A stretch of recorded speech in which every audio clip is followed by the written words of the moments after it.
இடதுசாரிகளை பொறுத்தவரை குறிப்பாக Marxist communist கட்சியை பொறுத்த வரைக்கும் நாங்கள் என்ன இந்த அரசுக்கு ஆதரவு கொடுத்த ஒரு காலகட்டத்தில் எங்களுடைய விவாதங்கள் என்னன்னா, பொதுவாக கம்யூனிஸ்ட் கட்சி மார்க்சிஸ்ட் கம்யூனிஸ்ட் கட்சி தேர்தலில் ஒரு சில எந்தெந்த தேவைகள் இருக்கோ மக்கள் நலன் சார்ந்து ஒரு உடன்பாடு கொள்வதுதான் எங்களுடைய அடிப்படையான விஷயங்களுக்கு. ஆனால் கடந்த 10 ஆண்டுகளாக திராவிட முன்னேற்ற கழகத்தோடு தொடர்ச்சியாக நம்ம மக்கள் பிரச்சனைகளாக முன்னெடுத்தோம்னா ஒரு கூட்டணி என்ற ஒரு வரையறைக்குள்ளார இடதுசாரிகள் பொதுவாக அரசியல் கூட்டணி என்ற வரையறைக்குள்ள நம்ம மாட்டிட்டோம். எனவே நம்ம எந்த நோக்கத்துக்காக நம்ம ஒரு கட்சிக்கு ஆதரவு தெரிவிக்கிறோமோ அது வரைக்கும் அதோடு இருப்போம். மற்ற விஷயத்தில் எங்களை டிமார்க்கெட் பண்ணி நாங்கள் செயல்படணுன்றது தான் முக்கியமான விஷயம். இப்போ ஜென்ராம் சார் சொன்னது போல எப்படி கூட்டணி திமுகவோடு இருக்கும்போது எப்படி மக்கள் இயக்கங்களை முன்னெடுத்தார்ன்றதை அவர் சுட்டி காமிச்சார் இல்லையா. அப்போ இடதுசாரிகளுடைய தனித்துவமான பார்வை மக்கள் பிரச்சனைகளை எந்த விதமான சமரசமற்று நம்ம களத்தில் போராடுவது அரசு கொண்டு செல்வதில்லை. ஒரு அரசுக்கு இருக்கிறதுக்கு எங்களுக்கும் டிமார்க்கெட் பண்ணுன்றது எங்களுடைய அடிப்படையான நிலைப்பாடு இந்த மாநிலக்குள்ள பொதுவாக எங்களோட கருத்து. எனவே தான் இந்த வாட்டி நம்ம தாவேகா தரப்புல இருந்து இந்த கூட்டத்துக்கு கூப்பிடும் போது நம்ம என்ன சொன்னா நாங்க இந்த நோக்கத்துக்காக நாங்க உங்களுக்கு ஆதரவு தெரிவிச்சிருக்கோம். எந்த அடிப்படையில நாங்க கவர்மெண்ட்ல ஃபார்ம் ஆகல.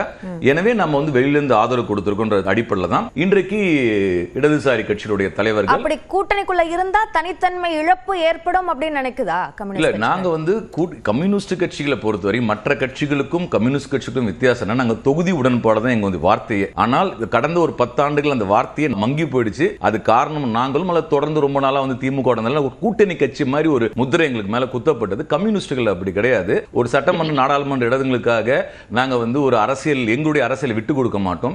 எனவே கூட்டணி எந்த கட்சியோடும் கூட்டணி கிடையாது. இந்த இஷ்யூக்காக அவங்களோட நம்ம ஒரு உடன்பாடு குறை என்பது மட்டும்தான் எங்களுடைய நிலைப்பாடு. பொதுவாகவே கம்யூனிஸ்ட் மார்க்சிஸ்ட் கம்யூனிஸ்ட் கட்சி விஷயங்கள் கூட்டணியில இருந்த போது முகவரின்னு சொல்லப்பட்டது இப்ப முத்திரைன்னு மாறுதா? கூட்டணிக்குள்ள இருந்த போது இல்ல திமுக கூட்டணியா இல்ல அதிமுக எங்கள் சொற்களே நாங்க தொகுதி உடன்பாடு தான். நாங்க முடிவு எடுத்துட்டோம் கூட்டணின்ற முத்திரை எந்த வகையில் எங்களுக்கு வரக்கூடாது என்பதுதான் முக்கியமான விஷயம். எனவே டிமார்க்கெட் பண்ணணும். அதே நேரத்தில் இன்னைக்கு தாவேகா அரசாங்கத்தை நாங்கள் ஆதரவு கொடுத்து இன்னைக்கு எங்களுடைய கம்யூனிஸ்ட் கட்சியின் தலைவர்கள் மரியாதைக்குரிய பி சண்முகம் வீரபாண்டியன் தலைமையில் முதலமைச்சரை சந்திச்சு பல்வேறு மக்கள் பிரச்சனை கோரிக்கைகளை பட்டியலிட்டு இருக்காங்க. ஊடகத்தில் வந்திருக்கின்றது. இந்த மாதிரி பிரச்சனைகளுக்காக நாங்கள் அரசாங்கத்தை முறையீடு செய்வோம். மக்களை திரட்டி இயக்கங்களை செலுத்துவோம். நேற்று கூட பார்த்தீங்கன்னா சென்னையில் எங்க சண்முகம் அவர்கள் நில பிரச்சனைக்காக மக்கள் போராட்டத்தை முன்னெடுத்திருக்கிறாரு. இன்றைக்கு தமிழ்நாடு முழுக்க இடதுசாரி மாணவர் அமைப்புகள் நீட் தேர்வு குளறுபடிக்கு எதிராக ஒரு போராட்டத்தை முன்னெடுத்திருக்காங்க.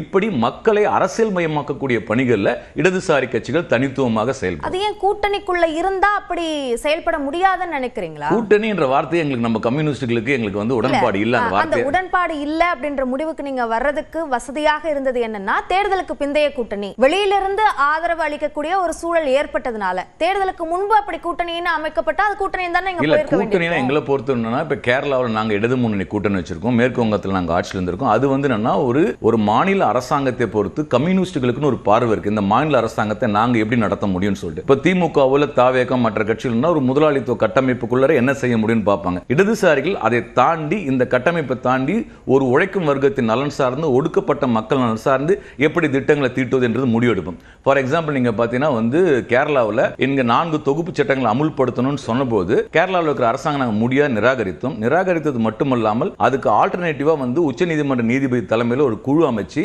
சட்ட ரீதியாக மாநில அரசுக்கு உரிமை இருக்குன்னு சொல்லி மாற்று ஆலோசனை முன்வைத்தோம். அப்போ இது இடது முன்னணியா இருக்கும்போது செய்ய முடியும். மற்ற இதோடு இருக்கும்போது எங்களுடைய அரசியல் நடவடிக்கை முழுமையாக முன்னெடுக்க முடியாது. எனவே நாங்கள் எங்களுடைய அரசியல் நிலைப்பாடுகள் அடிப்படையில் இந்த ஆதரவை தெரிவிக்கிறோம். இப்போ தோழமை கட்சியாக இருந்தால் அந்த பிரச்சனைகள்ல நீங்க சுதந்திரமா செயல்பட முடியும். ஆனா கூட்டணியாக இருந்தா இன்னும் உரிமையோட நீங்க கட்சி தலைமை கிட்ட கேட்க முடியும் தானே. நாங்க யாரு அவங்கன்னா கொடுக்கறது நாங்க என்ன கேட்கறது? எங்களை பொறுத்த வரைக்கும் கோரிக்கை எங்களோட விஷயம் என்னன்னா தாவேகாவுக்கு ஆதரவு கொடுத்தது தேர்தல் முடிவு வந்த 4ஆம் தேதியில இருந்து 8ஆம் தேதிக்குள்ள பாத்தீங்கன்னா இங்க ஒரு single largest party government form பண்ணணும். கவர்னர் ஆட்சி போகக்கூடாது. பிஜேபியோடைய மறைமுக ஆட்சி விடாது. இதுதான் எங்களுடைய நிலைப்பாடு. அந்த நிலைப்பாட்டுல இருந்து நாங்க ஆதரவு கொடுத்திருக்கிறோம். அந்த ஆதரவு அவங்க கேட்டாங்க. That's all. அடுத்தது நாங்க எங்களோட கோரிக்கை என்னன்றதை நாங்க தொடர்ச்சியா நாங்க முன்னெடுப்போம். அது எங்க கட்சி எங்களுடைய இடதுசாரி கட்சிகள் எங்கள் சைட்ல இருந்து நாங்க எங்களுடைய நிலைப்பாடுகள் நம்ம பார்ப்போம். இப்ப நீங்க பாருங்க இன்றைக்கு ஊடகத்துல தோழர்கள் வீரபாண்டியனும் பே சண்முகம் சொன்ன கோரிக்கைகளை மற்ற கட்சிகள் பேசியிருக்க மாட்டாங்க. இந்த ஒர்க்கிங் கிளாஸ் உழைக்கும் வர்க்கம் விவசாயிகள் சார்ந்து உரிமைகளை பேசக்கூடிய இடம் என்னன்னா எங்களுடைய பார்வை என்பது மக்கள் நலன் சார்ந்த ஒரு விஷயமா இருக்கு. எனவே அந்த இடத்துல தமிழ்நாட்டு மக்களை அரசியல் மயப்படுத்துவதற்கான ஒரு வாய்ப்பாக நாங்கள் இதை பார்க்கிறோம்.